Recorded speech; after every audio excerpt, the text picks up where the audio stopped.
think we're live. Yes, we're live. All right.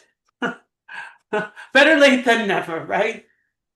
Eric, the why of money. Eric Mitchell, my Canadian friend, my Jewish Canadian friend, born in Saskatchewan.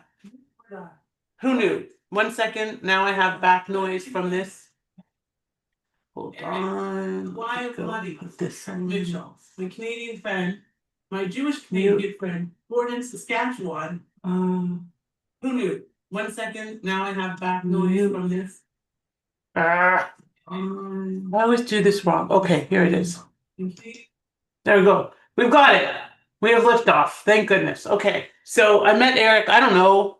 Actually, I do know. It was right before the supposed hurricane last year that whichever one that was. And your colleague who lives here in South Florida connected us, and we spoke literally as we were doing hurricane prep, right? That is absolutely accurate. Yeah. So now I think that definitely says it's a year ago because I think that was August. So Yeah. we met a year ago. We've done some stuff. I've referred him some clients. He's referred me some clients, which actually I just remembered I need to follow up with. So I'm writing a note. But Eric is a great guy. He really understands, obviously, since he's Canadian. He really understands Canadian aid, just like me. And he is in not as appealing a place from an investment perspective, but from a weather perspective, definitely, right? You're in where? Where in Southern? I'm in San Diego. Oh yeah, the best. Okay, that's The the best. best weather like ever, ever, Yeah. ever. And I would not trade that for anything. So, Eric, we're here today to talk about the U.S. banking system and how to take advantage of it and make it work for you. And I'm going to record this here. Hold on 1 second because I didn't start. We're going to talk about how to leverage the American banking system and make it work for you. Again, with my guest, Eric Mitchell, Canadian, American, international expert, cross border expert. Eric, over to you. Yeah. So being Canadian, Okay. when I moved to the United States in 1999, I made an assumption that the American banking system was similar to the Canadian banking system. Oh, no. In my brain, a bank is a bank, right? You have checking, savings, loans, whatever. A bank's a bank. That's all I knew. And then when I got to the United States, my very first experience with a bank was very bad. It was very bad. And so my initial reaction was like, well, I'm going to be like every other American. I'm going to sue the bank because they can't do that. And then I realized I actually spoke to attorneys, and Oh, attorneys. I they're know a like, few. no, the banking system can do that. Like, there's nothing illegal about that. It's like, but they Mhm. approved me and then unapproved me for no reason. It's like, yeah, well, they're privately owned and they can do what they want.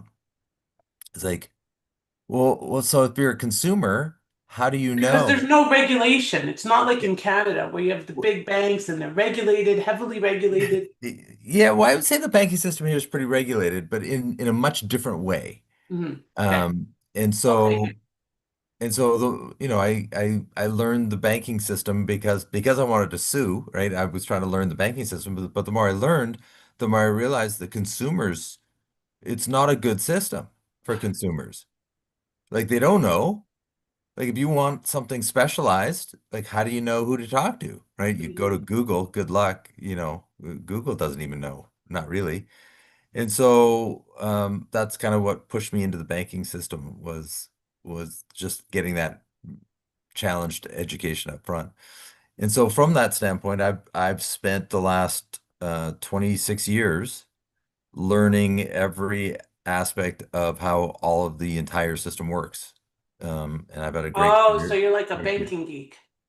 That's my nickname, financing geek. Who knew? Yeah, yeah. No, I'm very much a geek. I actually read cover to cover all of the guidelines. And so Wow, well, that's great because that means that when I have a question, I'm going to call you. that'd be great. Awesome. And so just some quick examples, right? So I think most people have heard of Fannie Mae and Freddie Mac, Absolutely. But but maybe but they don't know what they do. actually remember, a lot of my audience is Canadian. They not may not know. So why don't you share Right. what that is? Yeah, so Fannie Mae and Freddie Mac, and there's Ginnie Mae, which is the third entity. And Ginnie Mae handles all the FHA, VA, USDA government loans. But their role is to securitize mortgages into what are called mortgage-backed securities, which are sold as bonds. And so banks don't run out of money. Fannie Mae was invented after the Great Depression, right? The banks ran out of money. How do we get out of this? They Hmm. created Fannie Mae to buy mortgages from banks, so Hmm. banks could replenish and keep doing mortgages. And so it's turned into what's called the secondary market system, where banks and lenders will lend money, sell the loans to Fannie Mae, Freddie Mac, Ginnie Mae, replenish with a profit, and keep the system running. So Fannie Mae, Freddie Mac, Ginnie Mae have guidelines, right? You have to fit into these boxes that will be able to be sold into the secondary market as mortgage-backed securities. Well, those boxes are really small, like really small. And so if you're Canadian and you're trying to buy a property down here in the United States, you're probably not going to fit in that box, right? Probably not. And No. so you might be looking for an investment property, and your Canadian tax returns can't be used by an American bank to assess your income, and then how to use the rental income to qualify, but you're Canadian, and how do you own an LLC, but you're Canadian, and so there are real problems in the Fannie Mae, Freddie Mac, Ginnie Mae system. Like they won't lend to an LLC. There's a perfect example. If the borrower is an LLC, loan denied. It has to be to the individual. And so you create asset protection problems, tax problems, and so Absolutely. And anonymity is not possible if you're owning it personally, right? there it is. And so then you have to look at Wall Street structures. So Wall Street has created mortgage-backed security structures. And so Did you, let's just go back a minute. sure, MBS. Let's explain what that is for our listeners, just real mortgage-backed quick. securities are bonds. So they are bond instruments sold on the bond market, kind of like the stock market, but the bond market. And so mortgage-backed securities are bought and sold as bonds on the bond market. Yeah, okay. That's great. I just want to, there's a lot of terminology and we assume people know, but they don't always. So let's Well, just make it the way simple. to think about it, if you're going to be a lender and you're going to do mortgages, you're going to run out of money real fast, Yeah, right? You're lending millions and millions and millions of dollars real quick, right, and then you run out. right. So how do you get So then how how do do you you get your leverage liquidity that, back, right? right? So you sell the mortgages, Mm-hmm. either to Wall Street or Fannie Mae or Freddie Mac. You have to sell them somehow, some way. Uh, Typically, we call it in tranches, right? You're tranching a And book. that's why you can start with having one mortgage company and you end up having second and third and it just gets assigned because it gets sold in bulk. So So you don't even those are know. servicers, right? So those Right, are mortgage servicers. So yeah, so the law says that if my mortgage is sold to another servicer, my terms can't change. So there's laws to protect the borrowers. But sometimes as a servicer, I might have, $150 billion worth of mortgages I'm servicing, but I have a liquidity problem. So I need to sell off $50 billion worth of my mortgages because I have to satisfy a liquidity issue. And so now your mortgage, you get a letter in the mail saying, "Hey, thank you for being part of XYZ mortgage family. We've sold your mortgage to this other mortgage company." And then you get another letter saying, "Hey, welcome to your new mortgage family. We're going to be taking care of your mortgage." So your terms can't change, your payment can't change, nothing can change except where you send the money. right, the pay, right. Right.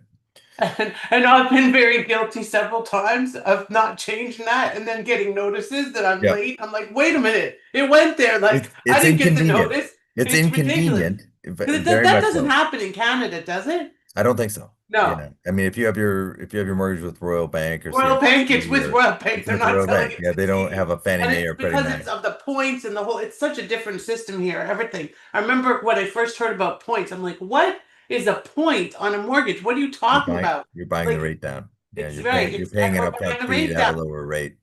And also, the 30-year fixed and it's Yep. just everything is very different. And people think like in Canada, people are always like, oh, how come I can only get four mortgages? Because then you're considered like not credit worthy. Well, here it doesn't work like that because on if your mortgage is on an investment property, it's based on the rent rolls or the pro forma, not based on your credit. So it's just everything is Well, just very that's true. Everything you said is true as long as the conduit is being sold to a Wall Street product. You can't do that if it's Fannie Mae, Freddie Mac, right, right, right? right, right, right. Of Right? course, because you can't.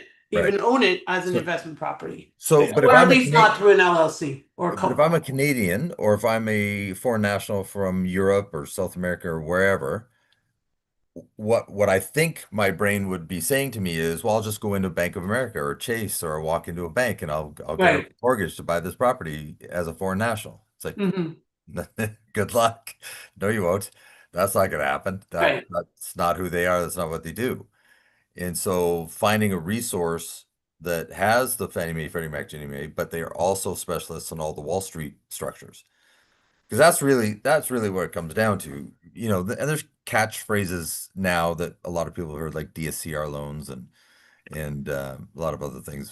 But most people, Non-conforming, conforming. yep. But Yeah. most people don't even know what that means, right? It's Right. They it's have no. lingo. It's lingo in our universe, Yeah. and Don't worry about it. All you have it's to do not is it's that's not helpful. what you need to know. Yeah, and so just imagine there are groups on Wall Street that what they do is they create bond instruments, meaning guidelines. And so if you look at the Fannie Mae guidelines, I'm trying to give it a simplified version of how this whole system works. So if you look at the Fannie Mae guidelines, that's the mothership, right? The Fannie Mae guidelines are, I think, 1,800 pages, right? Like literally 1,800 pages. Every conceivable scenario that's ever happened is in the guidelines. And so to do a Wall Street guide, you're probably going to create something that's more along the lines of like 16 pages, like total Mhm. 16 pages. But then you have subnotes along saying, if I'm not addressing it here, please refer to Fannie Mae guidelines, right? And so it addresses everything, but you're chunking it down and you're making exceptions. Mhm. Like exception to the Fannie I Mae guideline suppose. is this if it's an investment property. Exception to the Fannie Mae guideline is this if it's a vacation home, right? If your Mhm. FICO score, if you don't have a FICO score, if you're a foreign national, if it's a condominium, if it's a non-mortgable condominium, blah, blah, blah, right? And so then you've got thousands and thousands of Wall Street bond instruments being sold into the market. And so as a loan officer at Chase Bank, I don't even know what that is. Like they're not exposed to it. They're Right. not It allowed to doesn't sell matter. it, It's not relevant. Yeah. not to them. Mhm. And so then you try and talk to a mortgage broker who's working out of their house, who's never read the Fannie Mae guidelines. That's not going to work because they don't know how to structure the deals. Right. Right. Right. And so what you're searching for is kind of like what you do, Lauren. Like what you do, you're the only attorney I know in the United States doing what you do, right? I am the only crazy person doing what I Right. do, Okay, attorney or not. but you've created a very specific niche in the marketplace, Yes. right? That is extremely valuable to foreign nationals that want to move to the United States and build wealth in the United States. But you've created this ability based on seeing Of an an opportunity opportunity. and seeing a way to do it that Yes, nobody else saw. that's correct. Okay. Thank you. And so the same applies to what we do in that there are thousands of Wall Street conduits, Wall Street products, each with completely different niche things attached to it. And so when a consumer is saying, "Well, what can you do?" It's like, "Well, I need more information, right? Like I need to figure out which box I can put you in." Yeah, Right? Because as a consumer, here's what I would care about as a consumer. What's my rate? What's my closing costs? And can you close on time? it's always numbers. Right? Like that's the what a mortgage is about, right? What's your Mhm. rate? What's your closing costs? What am I going to pay to get that rate? To Yeah, and they generally don't care who's servicing it as long as the rate is low and That's they're after the closing fact. on That's after time. the It fact. could Yep. be Joe Schmo up the street Whatever. as long as they get the money and they close on the property or get That's close on the correct. mortgage. And but to get that, it's kind of like life insurance. Think of it like life insurance. If somebody said, "Well, what do you charge for life insurance?" I don't know. Do you smoke? Are you a police officer? Do you jump out of airplanes on the weekend as a hobby? Have you ever had a heart attack? Like like there are risk factors Hmm. for life insurance. Well, the same applies to a mortgage, right? Is it Yes, investment property? Are you a foreign national? right. Do you want me to go based on the cash flow of the property? Well, the cash flow of the property is going to be long-term rentals, short-term rentals? Is it a condo? Is it a single family? Like, whoa, what's my rate? I don't know. I have no idea what my rate is. Yes, and you get those questions all the time, or Right. And so it's far how much better. is it going to cost? Well, I Yes. don't So even know who you are yet. that's correct. Or like what are you throw buying? me a What's throw my me a rate? Well, it's throw me going a to depend if throw you're me a buying a bone. single family home for yourself versus an investment property in Houston. It's a completely different animal. So So we've automated rates and closing costs on our website as far as traditional Fannie, Freddie, traditional, right? Ginnie, all the traditional stuff. It's automated. It's on my website. Punch in a scenario. There's your rates and closing costs, right? It's very easy, very simple. But when you get into complex structures like what you deal with, Very there's no way to complex. automate that, right? Like it is helping one client at a time, create a solution that serves them and their family and their estate.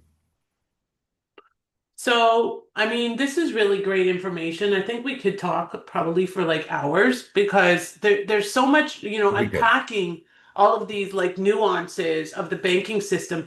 It's funny because I remember when I moved here, like you, I thought, oh, everything's the same. And I remember the first thing I noticed was different was post-dated checks. Remember those things? Yeah. Which they probably don't even have anymore, even in Canada. But I would go, like I rented an apartment or whatever, and I gave them these checks with different dates, and they're like, "What is this?" I go, "They're post-dated checks." I go, "What is a It's a post-dated check?" postage check. That's Like, I mean, and it was just like natural for me, right? And yeah, I yeah. never knew anything different. And people think, like, I think the one big challenge I have with Canadians, that they realize that the healthcare system is different and the currency is different, but after that, they think everything's the same, and it ain't the same. It's not the same. Not the same. We are not the 51st state. And when you are coming No, into this country, you it's need to radically learn different. about what it takes to be in this country. And that is why it is important to work with people that are not just experts on America, but experts on international investors investing in America. Because at the end of the day, that is how you're going to have the right guidance. Because you may not, most people should not set up just an LLC to own property in the U.S That from Canada. yeah, But you that's won't not know enough. that unless you deal with this on a regular Yeah, basis. And I right. remember being at a big, big event, Eric, in Niagara Falls, Canada, and a guy from San Diego actually was speaking on Zoom in front of this huge thing, and they said he said just partner with somebody and set up an LLC, or just set up an LLC and invest in property. I'm like, oh my god, this is so bad, and they're all listening and they're going and doing it, but he doesn't care what happens to Yeah, in Canada he's because he's in selling San tapes at the back of Diego. the room. Yeah. And it's a very, very, very big problem. So I think that what I'm going to leave this with is, Eric, we're going to have you back another time. We're always in conversation. We're always trying to help each other. And actually, I'm going on Harry's podcast, I think next week. So Oh, I love nice. that guy. He's a great guy, very, very connected. But please reach out to Eric. Eric, how do people reach you if they want to reach you directly to learn about your services and your financing options and everything? Yeah, eric-mitchell.com, ERIC hyphen Mitchell. Eric-mitchell.com. Yep, Okay, no K, eric-mitchell.com. ERIC A-E-R-I-C hyphen hyphen. Mitchell, Mitchell.com. Okay. Everything's right there. And Eric is a good friend, a trusted colleague, a strategic advisor. He does great marketing. I really appreciate working with you. I thank you for your time. I hope that your little urgent situation was handled, and It is. we'll be Thank you, back Lauren. in touch. And thank you so much, Eric. A pleasure to see you.